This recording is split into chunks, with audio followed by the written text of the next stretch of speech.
What's going on, guys? Welcome to my channel. Welcome to the Lazarus Pit. Thank you for joining us on Fright Night Fridays. Those of you who are new, Fright Night Fridays is where we just sit down and watch scary videos. So let's get right into it. Tonight we got The Horn-Headed Man by Llama Arts. Llama Arts posts a lot of scary animation videos that they put together. So we're going to watch this one. Let's see what's going on.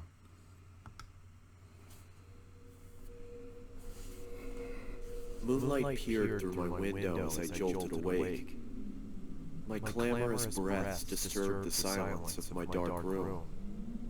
I had just come out of a frightful dream that had me thinking it was all too real. With sweat on my brow, I sat up and grabbed my water from the nightstand and took a sip from the now warmed glass. My hands shook as I recounted my nightmare of the horn-headed man.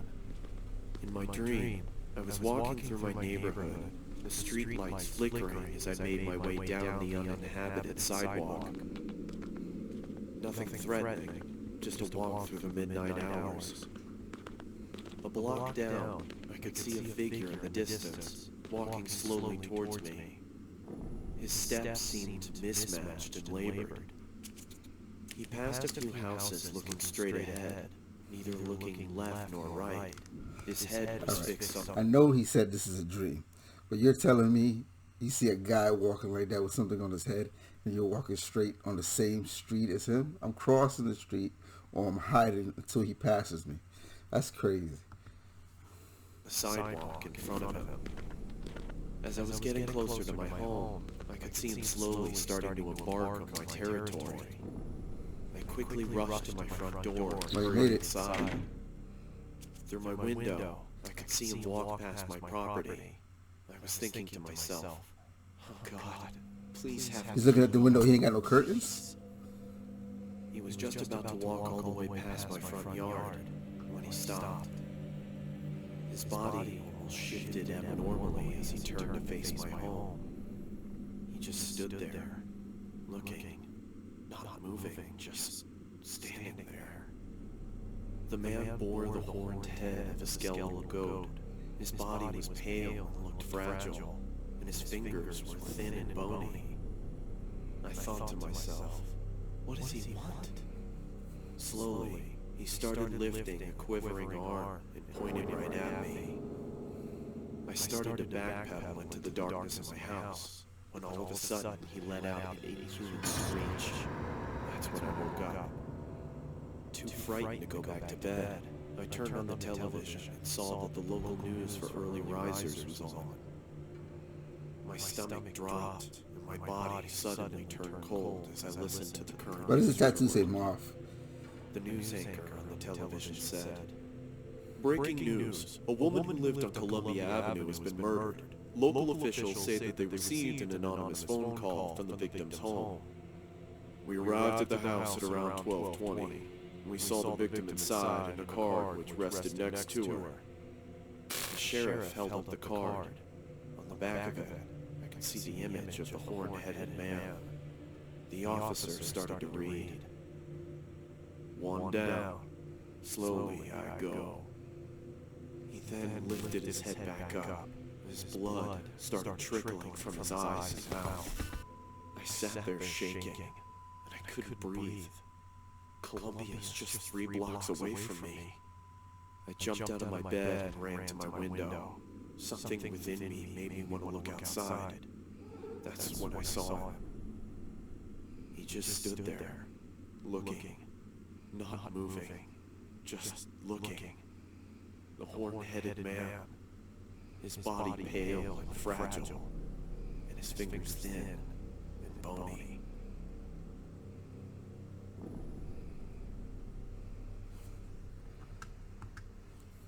Alright, that one wasn't bad. That one wasn't bad at all. I give that one out of a 10. I give that one about a 5. So let's see the roommate one. Let's see what this one's about.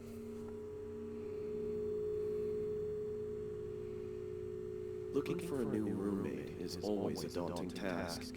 Even though you interview and take the time to get to know that person, you don't truly find out who they are until you start living with them. I had begun searching for a roommate after I decided to leave my current residency. I was contacted a couple of hours after placing an ad on the Facebook Marketplace. The message read, "Hey Chris, I'll be moving out of my current apartment this August, and I'm looking to room with someone new, as my roommates are moving to California this year. I'm 27 and I'm currently going to school. When I'm not at school, I enjoy hiking and watching movies. I also apprentice at a taxidermy shop on the days I don't have class. Hope it's not weird. It's always been a fun hobby of mine. Anyway, I'm looking Anybody forward that to starts off with, I apprentice at a taxidermy, and I hope it's not weird, and I do it for fun. No. Those are signs.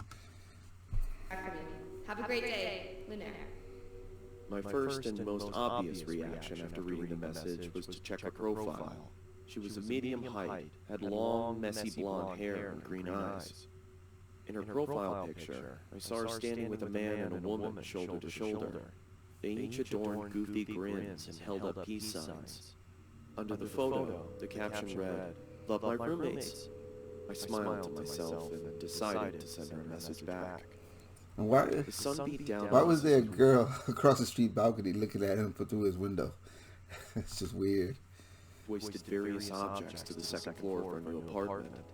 It took us a couple days to get everything out of the moving trucks and into our new place, but as soon as we did, a wave of relief washed over our sweat-drenched and sore bodies.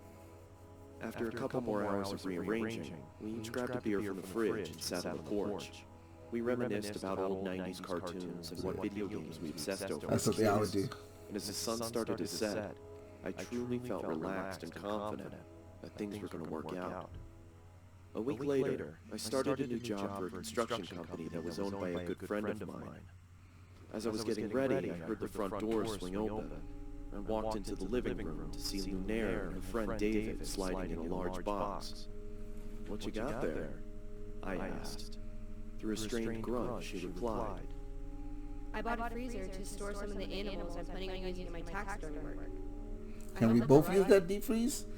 I was obviously Because that's pulling electricity. I just want you to know that. mention of this happening in the first place, but I eventually accepted and returned to my room to continue getting ready for work. I came home at around 9 p.m. after having a couple of beers with friends and noticed that the freezer was nestled snugly in the lower part of the pantry. A low hum could be heard reverberating off of the inner walls. I was curious to see what was inside, but didn't want to intrude on Lunaire's business, so I went into my room and changed into more comfortable clothing. See, I'm sorry, but I'm black. I'm opening that freezer to see what's in there. There might be some good ribs, steak, just, good stuff for barbecue. And whatever else you find in there, confront her about it. After changing, I came back out to the kitchen and started making a sandwich. I opened the fridge and grabbed what I needed. As I turned around, I stubbed my toe Ain't nothing in that on fridge. the island countertop and let out a long, exasperated grunt. Through my frustration, I slammed the fridge door shut and checked my toe to see if there was any bleeding. As I raised my head back up, I was greeted by a shadowy figure. Lunaire was standing in the doorway leading to her room. The darkness behind her almost seemed to envelop her.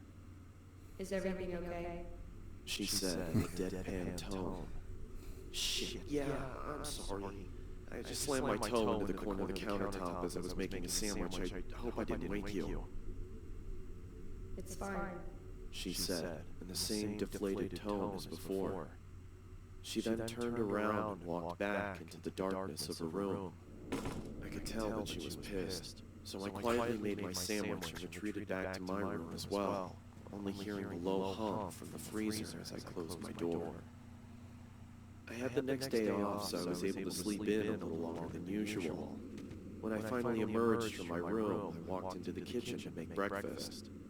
As I opened the refrigerator, I noticed that the light wasn't turning on and there was a lack of cold air escaping from inside. I turned around and flipped the light switch to confirm my suspicion. Sure enough, the power was out. "Damn it," I muttered under my breath. I walked over to Lunaire's room and knocked on her door to tell her about the power outage if she didn't already know, but there was no answer. I then remembered that she had classes that day and probably wasn't home. I walked back to the kitchen and past the pantry. As I did, I slipped on the floor but was able to catch myself on the countertop. What the? I angrily exclaimed as I looked down at the floor, trying to figure out what I had Oh, slipped on. man. It was blood. It had started to leak from the corner of the freezer and pool onto the floor.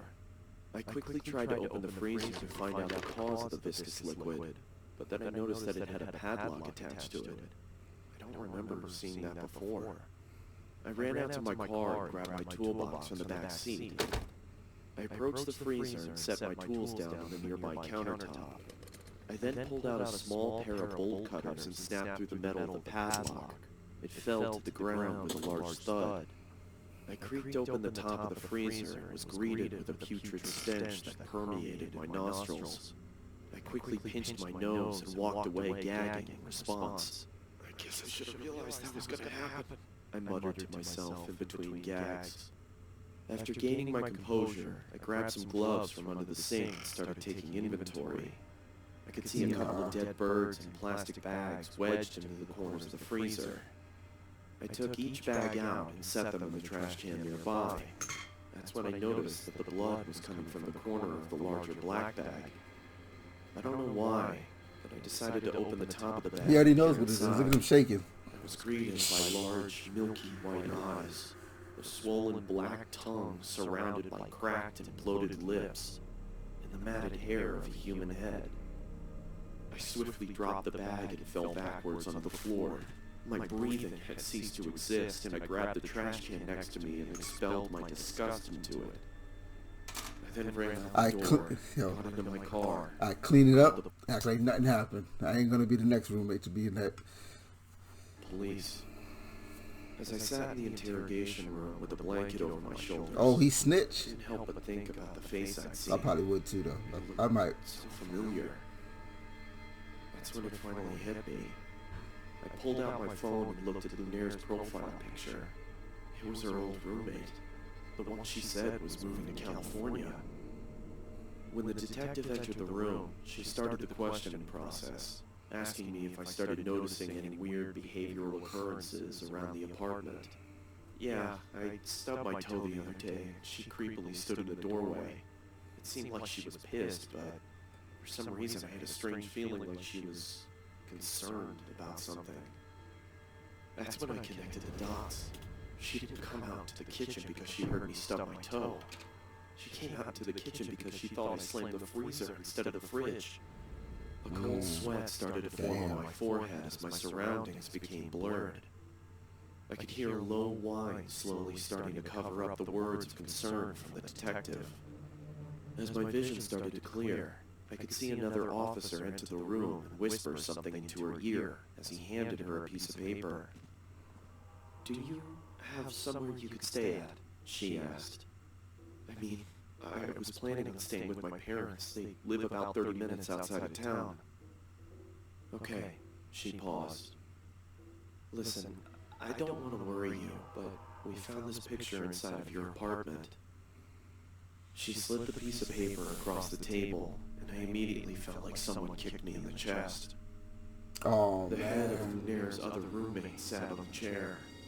In the background, scrawled on the wall with blood, read, "Love my roommates, Damn.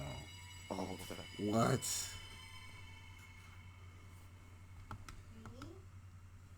Yo, that one was crazy. That one I would give a 7 out of a 10. That one was... That's why you got to be careful who you let be your roommates. Let's see. We get to one more.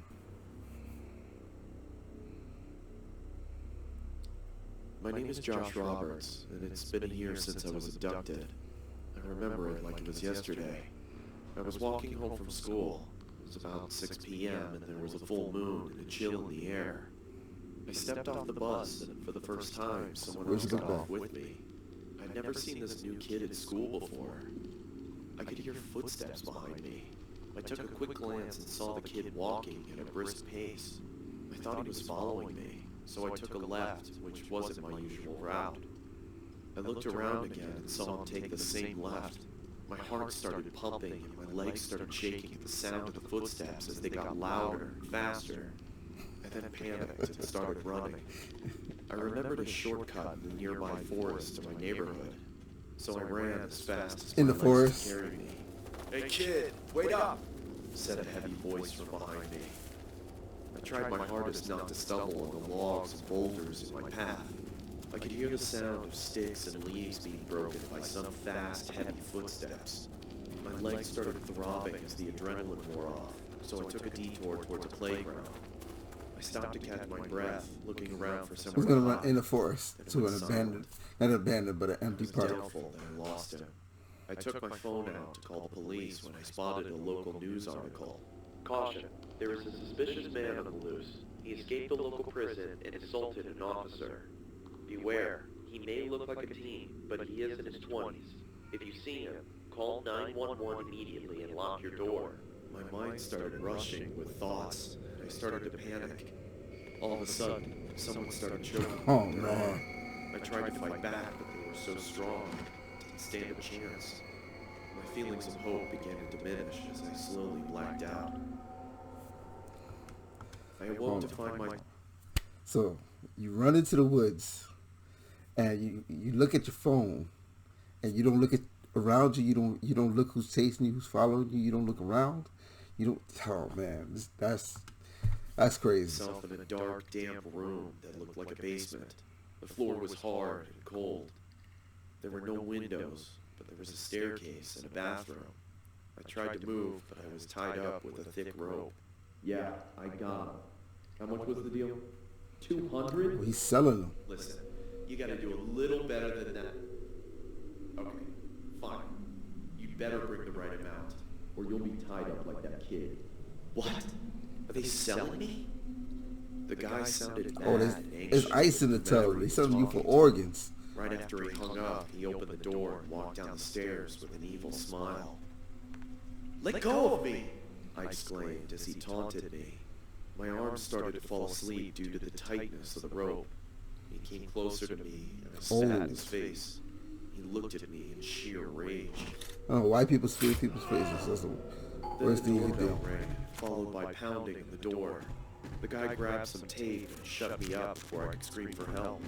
He slowly backed off, signaling me to keep quiet, and ran towards the front door. I looked around, trying to see what I could use to untie these ropes.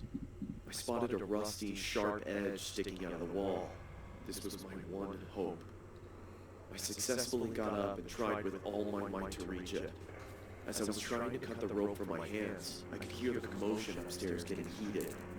I managed to free myself from the ropes when I heard the front door slam. The silence was terrifying. I was frozen in fear. Footsteps started coming towards the door. I choked and shuffled back to my original position, arms behind my back, wrists tightly locked together. Now where were we? Your fist Said just the hit man. him. He walked towards me, grabbed my ankles, and started dragging me when the phone rang. He dropped me instantly and charged upstairs. I wasn't going to lose this opportunity. I untied my feet, grabbed the closest thing to me, and hid behind some boxes. Now where did you go? He said as he stampeded Bust him in the head. downstairs. I heard him getting closer to where I was hiding. I bolted up from behind the boxes and saw him checking the bathroom. As he walked out, I struck There you him over go. the head with a Bam. pole. He stumbled and fell to the floor. I just keep Crimson hitting him. red pooled around his head. I ran upstairs and out the front door. I stumbled my way to the closest house, screaming. A woman thankfully opened the door. She was shocked and fearful when she saw me. The police were called and I was rushed into the hospital. They're still looking for Doctor's that the man, guy? even to this day. Oh man, I know exactly what that was. It was taking him and selling his organs because there was ice in the tub to keep his body cool for when they cut it open. And the doctor was the guy that got knocked out. That one wasn't bad. I give that one 8 out of a 10. That one was good. That one was really good. Alright guys, so thank you for watching with me. If you like these kind of things, like, subscribe, and hit the notification, and let me know in the comments that you guys like this kind of stuff so I can start doing more of these things. So thank you so much. Peace.